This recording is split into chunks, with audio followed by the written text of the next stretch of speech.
Assalamualaikum warahmatullahi wabarakatuh anak-anak. Pada hari ini kita belajar ini IPA, yaitu dengan materi energi. Yang mana energi ada bermacam-macam.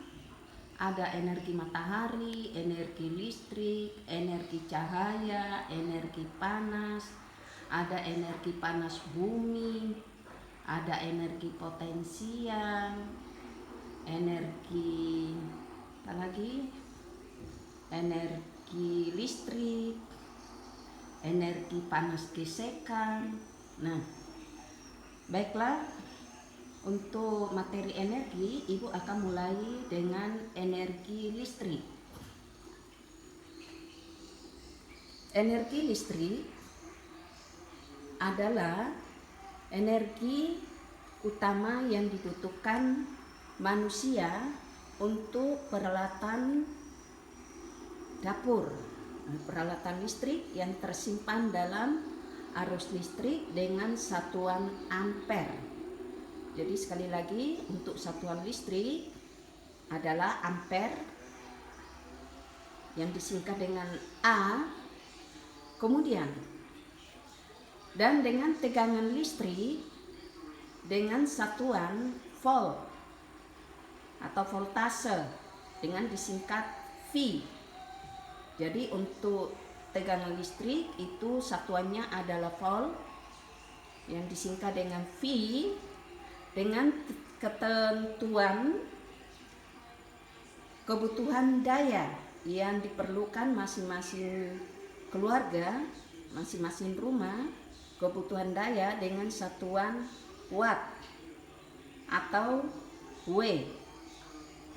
Ya, sekali lagi, energi listrik adalah energi utama yang dibutuhkan manusia untuk peralatan listrik yang tersimpan di dalam arus listrik dengan satuan ampere yang disingkat dengan A, dan dengan tegangan listrik dengan satuan volt atau V dengan ketentuan kebutuhan daya dengan satuan watt atau W.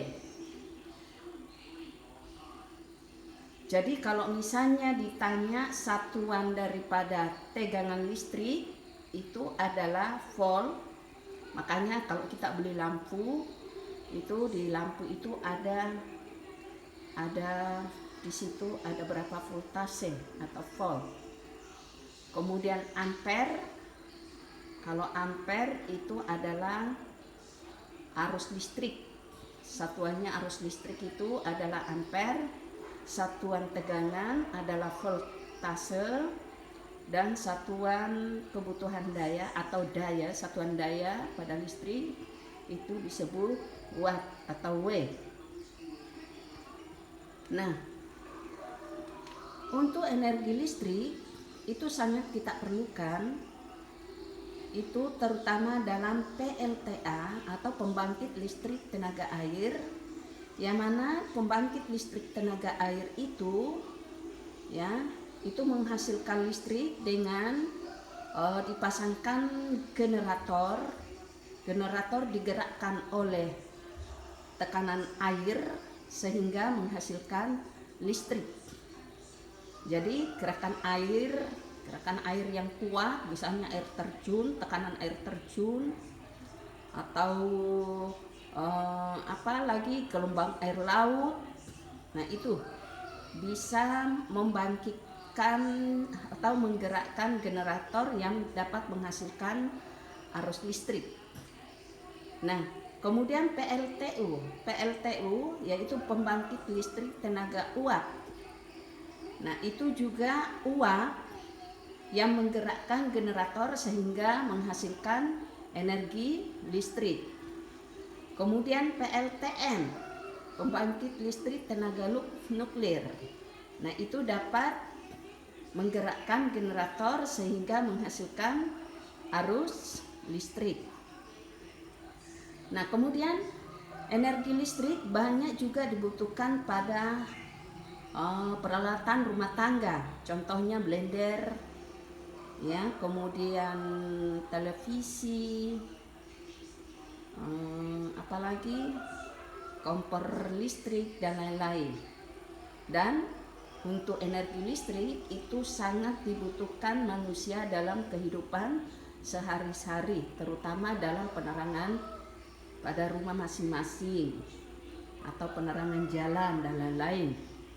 Nah, kemudian ada lagi energi panas. Ingat, energi panas itu juga disebut dengan kalor. Jadi nama lain dari energi panas adalah kalor. Contoh energi panas atau kalor itu misalnya energi panas bumi, energi panas api, energi panas listrik, energi panas gesekan.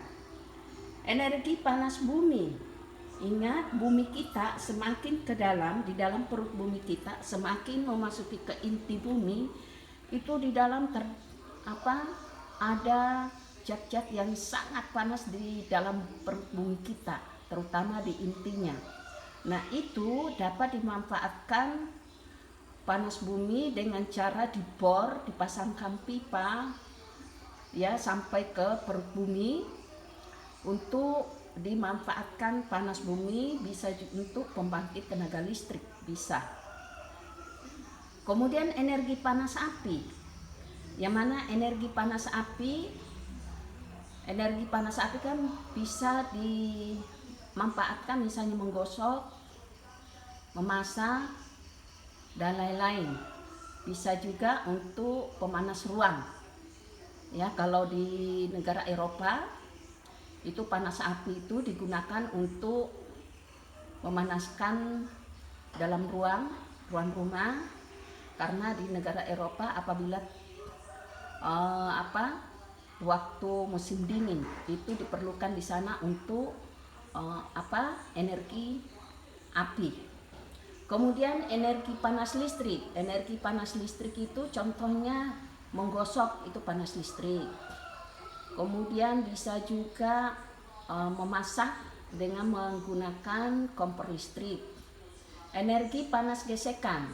Nah, jadi ingat, gesekan juga dapat menghasilkan energi panas. Kalau kalian untuk membuktikan bahwa gesekan dapat menghasilkan energi panas, jadi bisa kalian gosokkan dua tangan kalian, akan terasa panas. Itu contoh energi panas.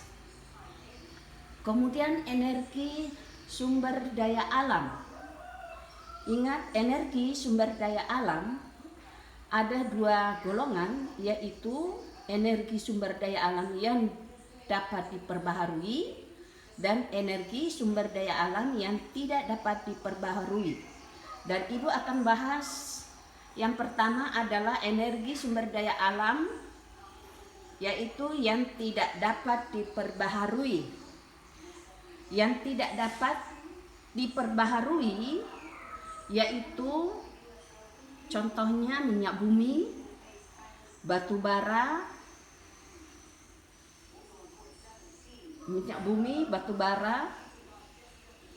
Nah, minyak bumi itu kan bisa diproses untuk menjadi minyak tanah, bensin, solar, dan lain-lain yang selalu kita butuhkan tiap hari, seperti bensin. Nah, itu adalah sumber daya alam yang tidak dapat diperbaharui. Kenapa tidak dapat diperbaharui? Karena itu sumber daya alam yang berasal dari fosil, yang mana terbentuknya sumber daya alam minyak bumi itu terbentuk dengan memakan waktu yang sangat lama, sampai ratusan juta baru bisa terbentuk yang namanya minyak bumi. Nah, energi fosil itu terbentuk dari jasad hewan reni yang tertimbun selama beratus tahun, bahkan berjuta tahun. Nah, sehingga terbentuk minyak bumi, dan itu prosesnya sangat lama, sehingga kenapa pemerintah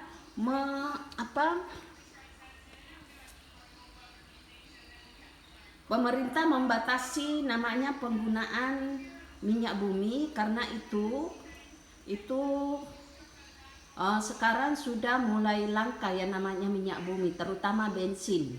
Nah, kita kadang-kadang kalau kita mau beli bensin untuk mengisi bensin kendaraan kita, itu kadang-kadang itu sampai antri, bahkan sampai habis. Itu menandakan bahwa itu minyak bumi sudah mulai langka. Oleh sebab itu pemerintah menyarankan untuk untuk menghemat energi. Nah, menghemat energi yaitu energi sumber daya alam yang tidak dapat diperbaharui ini, yaitu dengan cara misalnya kalau kita tidak nonton TV, TV-nya dimatikan. Kemudian air tidak boleh, kalau tidak dipakai, tidak perlu, jangan dibuka keran. Kemudian lampu yang tidak penting kita nyalakan, dimatikan. Nah, itu cara untuk menghemat energi minyak bumi. Karena semua itu menggunakan energi fosil. Jadi ingat, energi fosil itu adalah energi yang terbentuk dari renit jasad hewan yang tertimbun selama beratus tahun bahkan berjuta tahun sehingga terbentuk minyak bumi. Dan apabila kita memboros pemakaiannya akan menjadi habis. Dan untuk sekarang ini minyak bumi sudah mulai langka, oleh sebab itu kita perlu untuk menghematnya. Nah, kemudian yang kedua adalah energi sumber daya alam yang dapat diperbaharui. Nah, sumber daya alam yang dapat diperbaharui itu disebut dengan energi alternatif. Ya, sumber daya alam, energi sumber daya alam yang dapat diperbaharui disebut energi alternatif. Artinya apa? Energi alternatif adalah energi yang apabila habis masih ada gantinya, berarti tidak bisa habis. Nah, itu yang disebut energi alternatif. Nah, contoh dari energi alternatif yaitu contohnya matahari. Matahari kan tidak ada habisnya. Kemudian angin juga tidak ada habisnya.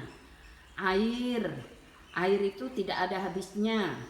Kemudian etanol itu adalah sumber energi berasal dari ini tumbuh-tumbuhan. Contohnya misalnya jarak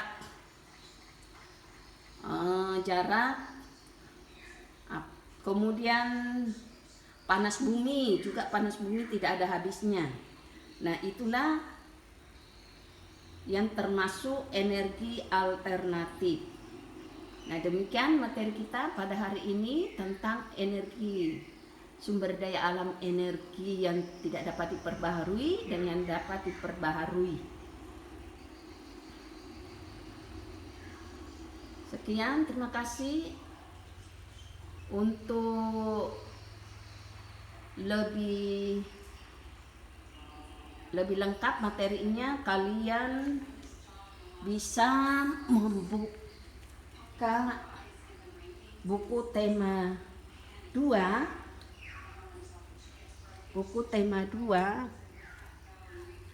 di halaman